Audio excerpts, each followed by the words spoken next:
Hi friends, मैं आकांक्षा शर्मा जी के वित्ताकांक्षा में आपका स्वागत करती हूँ। मध्य प्रदेश के स्वतंत्रता संग्राम से संबंधित आज हम 3 नंबर के प्रश्न पूछने वाले हैं। ये बहुत ही शानदार प्रश्नोत्तर श्रृंखला है 3 नंबर की। और ये जो है ना, ये पूरा का पूरा एमपी का जो 4th यूनिट है आपका पेपर फर्स्ट पार्ट 1 का, वो संपूर्ण इसी तरह से कवर करके आपको मिल रहा है, जिसमें 3 नंबर, 5 नंबर और 11 नंबर के फैक्ट हैं। जैसे कि ये सिलेबस में दिया हुआ है, यूनिट 4 का मध्य प्रदेश का स्वतंत्रता आंदोलन है। इसके बाद मध्य प्रदेश का इतिहास नहीं पढ़ना है आपको, प्राचीन या मध्यकालीन, आपको बस मध्य प्रदेश का स्वतंत्रता संग्राम पढ़ना है। 1857 या जो विद्रोह हुए थे 1818 में, वही मतलब आधुनिक जो स्थिति 1700 के बाद में, 17वीं शताब्दी के बाद में जो स्थिति बनी थी मध्य प्रदेश की, वही आपसे पूछा जाएगा। इसके अलावा इस पूरे पर्व, कला, मेला, ये सभी से संबंधित क्वेश्चन आपके लिए पूछे जाएंगे। मध्य प्रदेश के विश्व धरोहर और पर्यटन से संबंधित क्वेश्चन पूछे जाएंगे। तो ये सभी आप लोगों से पूछा जाएगा। तो चलिए स्टार्ट करते हैं 3 नंबर के क्वेश्चन हम। ये इसके 14 क्वेश्चन मैंने आपको एक जो L2 था, L2 में, मतलब ये हमारा आज L5 है, ये L सीरीज का 5वां भाग है। जो दूसरा भाग था, इसमें मैंने मध्य प्रदेश के इतिहास के कुछ इसके पहले के जो क्वेश्चन थे वो कंप्लीट करवा दिए हैं, तो वो देख लीजिएगा। पहला क्वेश्चन है का बुरहानपुर की संधि। अब बुरहानपुर की संधि कब हुई है, ये आपको 3 नंबर में तो पूछ सकते हैं, साथ में आपके प्रीलिम्स के लिए भी बहुत महत्वपूर्ण है। बुरहानपुर की संधि कब हुई थी, ये आपके प्रीलिम्स के लिए भी बहुत महत्वपूर्ण है, तो याद रखना। तो बुरहानपुर की संधि कब हुई थी? 1804 में। बुरहानपुर की संधि कब हुई थी? 1804 में हुई थी। किस किस के बीच हुई थी बुरहानपुर की संधि? तो ये दौलत राव सिंधिया और अंग्रेजों के बीच हुई थी। बुरहानपुर की संधि किस किस के बीच हुई थी? दौलत राव सिंधिया और अंग्रेजों के बीच हुई थी। अंग्रेजों द्वारा एक सेना सिंधी के राज्य के समीप रखने का वचन दिया था। बुरहानपुर की संधि में जो दौलत राव सिंधिया और अंग्रेजों के बीच एक संधि हुई, उसमें क्या बोला कि अंग्रेज एक सेना जो है वो सिंधी की राज्य की सीमा के अंदर रखेंगे, उसके बदले में जो सिंधिया है उनको पैसा देगा। तो इस प्रकार से संधि बुरहानपुर की हुई थी। याद रखना 1804 में। ये भी याद रखना किस किस के बीच हुई थी बुरहानपुर की संधि? दौलत राव सिंधिया और अंग्रेजों के मध्य हुई थी।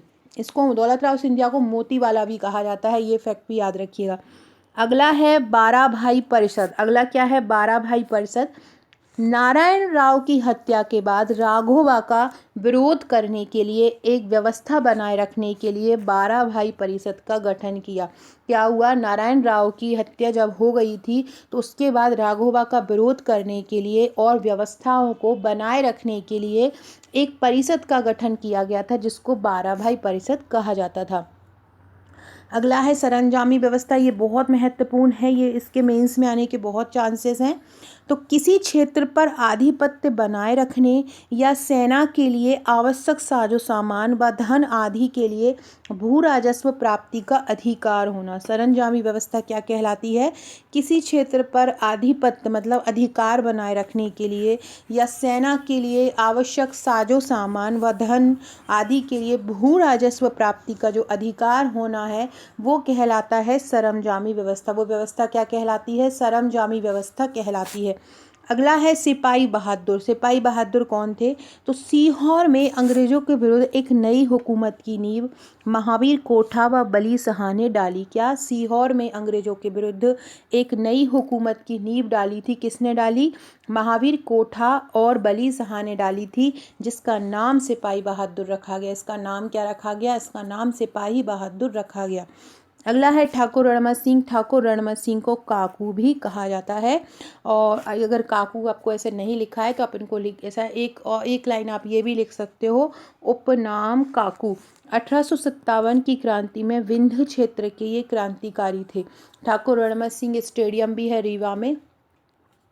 तो 1857 क्रांति में विंध्य क्षेत्र के क्रांतिकारी थे ठाकुर रणमत सिंह।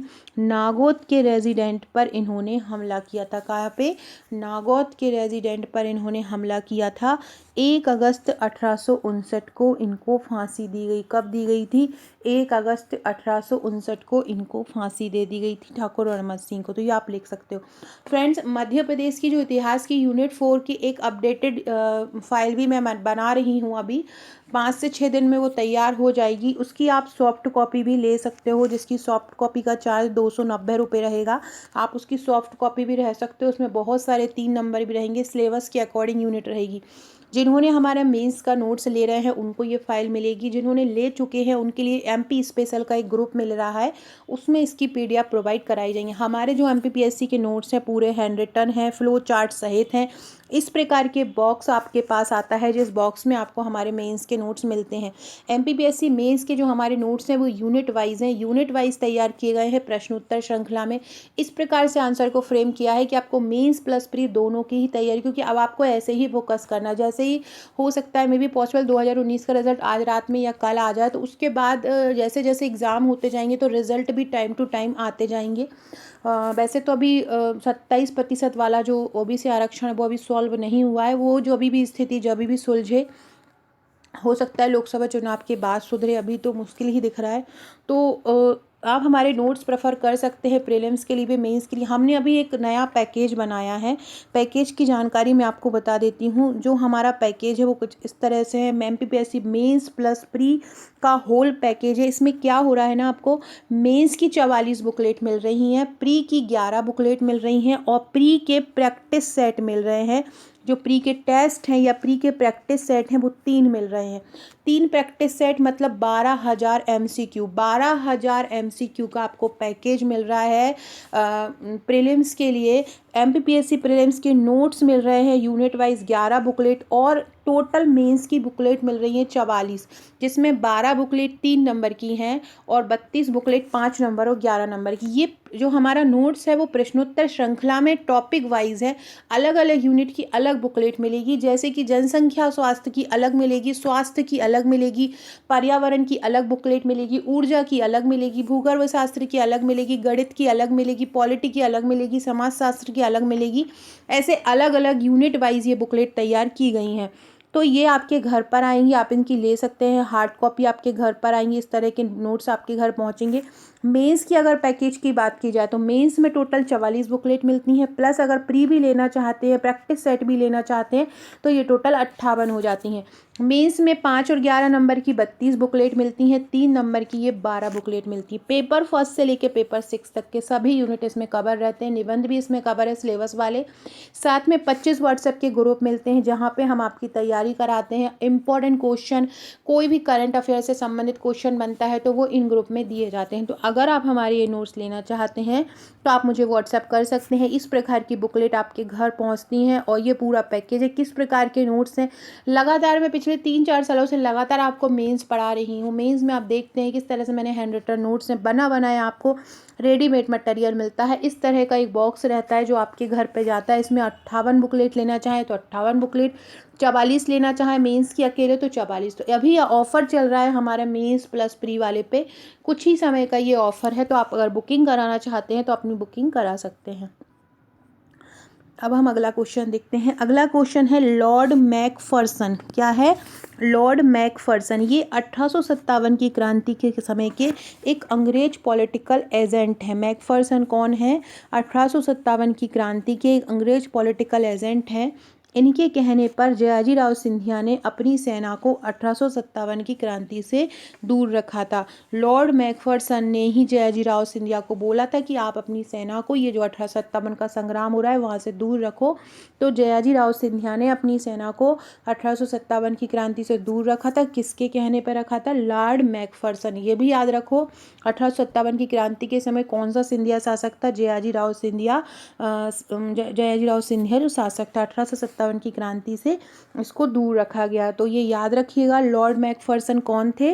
तो लॉर्ड मैकफर्सन जो थे एक पॉलिटिकल एजेंट थे और 1857 की क्रांति में जयाजीराव सिंधिया को इन्होंने मना किया था कि आप अपनी सेना को हमसे दूर रखो, तो इन्होंने इसको दूर रखा था। तो इसका नाम याद रखिएगा लॉर्ड मैकफर्सन। लॉर्ड मैकफर्सन 1857 की क्रांति के समय के एक पॉलिटिकल एजेंट थे। अगला क्वेश्चन है खलक सिंह दउआ। खलक सिंह दउआ ये भी मेंस में 3 नंबर में पूछा जा सकता है, ये प्रीलिम्स में भी पूछा जा सकता है। बहुत इंपॉर्टेंट। बोधन दउआ तो आप प्रीलिम्स में एक बार आप एक्सपीरियंस कर चुके हैं, तो वैसा ही एक खलक सिंह दउआ है। तो खलक सिंह दउआ कौन थे? 1857 की क्रांति के एक मुख्य क्रांतिकारी थे। कौन थे खलक सिंह दहुआ? 1857 की क्रांति के एक मुख्य क्रांतिकारी थे। इनका क्षेत्र कौन सा था? इनका क्षेत्र था सेवड़ा, मतलब इन्होंने सेवड़ा से क्रांति की थी। और इनको बोला जाता है ये रानी लक्ष्मीबाई थी, उनके ये भरोसेमंद थे। खलक सिंह दहुआ कौन थे? रानी लक्ष्मीबाई के एक बहुत भरोसेमंद व्यक्ति थे। कालपी से ग्वालियर जाते समय रानी सेवड़ा में ही रुकी थी। जब रानी जो थी ग्वालियर जा रही थी तो बीच में एक जो क्षेत्र कोई भरोसेमंद क्षेत्र उनको रानी को चुनना था, तो उन्होंने सेवड़ा को ही चुना था। तो कालपी से ग्वालियर जाते समय रानी सेवड़ा में ही रुकी थी। तो याद रखिएगा, खलक सिंह दहुआ कहाँ के थे, कहाँ के क्रांतिकारी थे? सेवड़ा के थे। अगला है खाज्या नायक। नायक कौन थे? इनका जन्म निमाड़ के सांगली ग्राम में हुआ था। खाज्या नायक का जन्म कहाँ हुआ था? तो खाज्या नायक का जन्म हुआ था निमाड़ क्षेत्र के सांगली ग्राम में हुआ था। खाज्या नायक का जन्म कहाँ हुआ था? निमाड़ क्षेत्र के सांगली ग्राम में हुआ था। और इन्होंने 1857 की क्रांति का नेतृत्व बड़वानी से किया था। कहाँ से किया था 1857 की क्रांति का नेतृत्व? इन्होंने बड़वानी से किया था। अंग्रेजों की भील पलटन में ये शामिल थे। खाज्या नायक क्या थे? अंग्रेजों की भील पलटन में इनको शामिल किया गया था। खाज्या नायक निमाड़ क्षेत्र के सांगली ग्राम से थे। बड़वानी से इन्होंने 1857 क्रांति का नेतृत्व किया था और अंग्रेजों की ये भील पलटन में शामिल थे, याद रखना। तो खाज्या नायक क्या कहाँ का जन्म था? खाज्या नायक का निमाड़ के सांगली ग्राम में, और इन्होंने बड़वानी से 1857 क्रांति का नेतृत्व किया था। अंग्रेजों की भील पलटन में ये शामिल थे। खाज्या नायक क्या थे? अंग्रेजों की भील पलटन में शामिल थे। खाज्या नायक का जन्म कहाँ हुआ था? निमाड़ क्षेत्र के सांगली ग्राम में हुआ था। बड़वानी से इन्होंने 1857 की क्रांति का नेतृत्व किया और अंग्रेजों की भील पलटन में ये शामिल हुए। अगला है दिलराज सिंह गौड़। दिलराज सिंह गौड़ जो थे वो बुंदेला क्रांति के नायक थे और ऐसा बोला जाता है कि अंग्रेज इन्हें कभी पकड़ नहीं पाए। 1 अक्टूबर 1856 को इनकी मृत्यु हो गई। अगला है बेलगांव का युद्ध। बेलगांव का युद्ध बहुत इंपॉर्टेंट है। ये 8 अप्रैल 1842 को हुआ था। बेलगांव का युद्ध कब हुआ था? 8 अप्रैल 1842 को हुआ था और इसका कारण था मधुकर शाह जो थे नरहुत के, उन्होंने नरसिंहगढ़ पर अधिकार कर लिया था। परिणाम क्या हुआ था? अंग्रेजों की पराजय हो गई थी। क्या हुई थी? अंग्रेजों की पराजय। अगला है भागीरथ सिलावट। भागीरथ सिलावट का क्षेत्र जो था, मतलब जहाँ से भागीरथ सिलावट का बहुत ज़्यादा नाम बोला जाता है, इंदौर के ये क्रांतिकारी थे और क्षेत्र इनका था इंदौर के देपालपुर और 1857 क्रांति के मुख्य क्रांतिकारी थे। अंग्रेजों द्वारा इनको बंदी बनाकर फांसी दी गई थी। किसको? भागीरथ सिलावट को। अगला है 3 नंबर, ये 5 नंबर का क्वेश्चन आ गया। अगली जब 5 नंबर के पढ़ेंगे तब हम करेंगे। फ्रेंड, डिस्क्रिप्शन बॉक्स में मेरे व्हाट्सअप, टेलीग्राम, फेसबुक, ट्विटर का लिंक मिलेगा। 6260190944 ये मेरा व्हाट्सअप नंबर। अगर आपने नंबर सेव नहीं किया है तो मेरा व्हाट्सअप पर अपना हाई लिखकर भेज दीजिए, नंबर सेव करवा दीजिए। 1 जनवरी 2024 से हम बेहतरीन MPPSC प्री की तैयारी भी करने वाले हैं। प्री के बहुत शानदार वीडियोस आपको मिलने वाले हैं। जो हो गया ठीक है, अब जो नहीं हुआ जिसका प्रीलिम्स में वो भी ठीक है। टारगेट बना लो बस प्रीलिम्स, मतलब प्रीलिम्स 2024 हमें एनी हाउ निकालना ही है। अभी से लगातार मेहनत करो, हर एक फैक्ट क्लियर करो यार, क्यों नहीं होगा, ज़रूर हो जाएगा। मेंस भी करो, प्रीलिम्स भी करो। 2024 एक अपना ड्रीम बना लो, ज़रूर ही ज़रूर आपका होगा। तो हम 1 जनवरी 2024 से क्लासेस स्टार्ट करने वाले हैं, तो उसके लिए आप लोग को एक और चीज़ मैं स्टार्ट करने वाली हूँ, करंट अफेयर्स मध्य प्रदेश का, क्योंकि वो मिलता नहीं है कहीं भी। तो 31 दिसंबर को इसका पहला वीडियो आ जाएगा। 1 जनवरी से मतलब करंट जो हम पढ़ने लगेंगे और मतलब करंट मंथली हमारा डेली वाला चलता रहेगा, डेली करंट अफेयर वाला, तो उसको ज़रूर फॉलो कीजिएगा।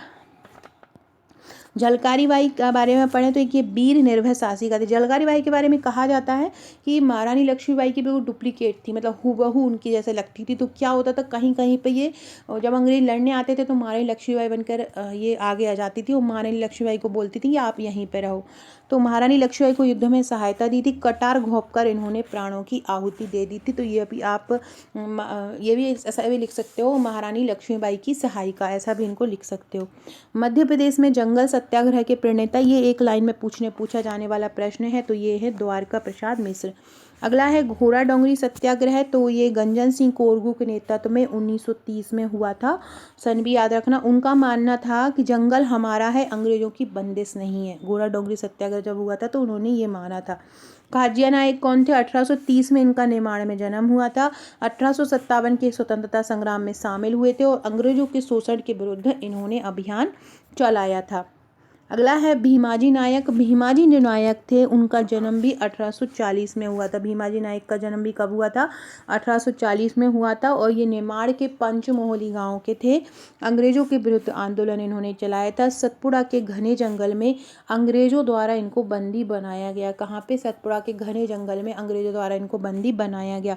अगला है टंट्या भील। टंट्या भील का जन्म 1842 में हुआ था। पश्चिमी निमाड़ के बिरी गांव में हुआ था। अंग्रेजों के अन्याय के विरुद्ध भील समाज को इन्होंने संगठित किया। टंट्या भील ने कहाँ पे? अंग्रेजों के अन्याय के विरुद्ध इन्होंने इकट्ठा किया। 1888 में इनको फांसी दे दी गई। कब इनका जन्म हुआ? 1842 में। कहाँ हुआ? पश्चिमी निमाड़ के बिरी गांव।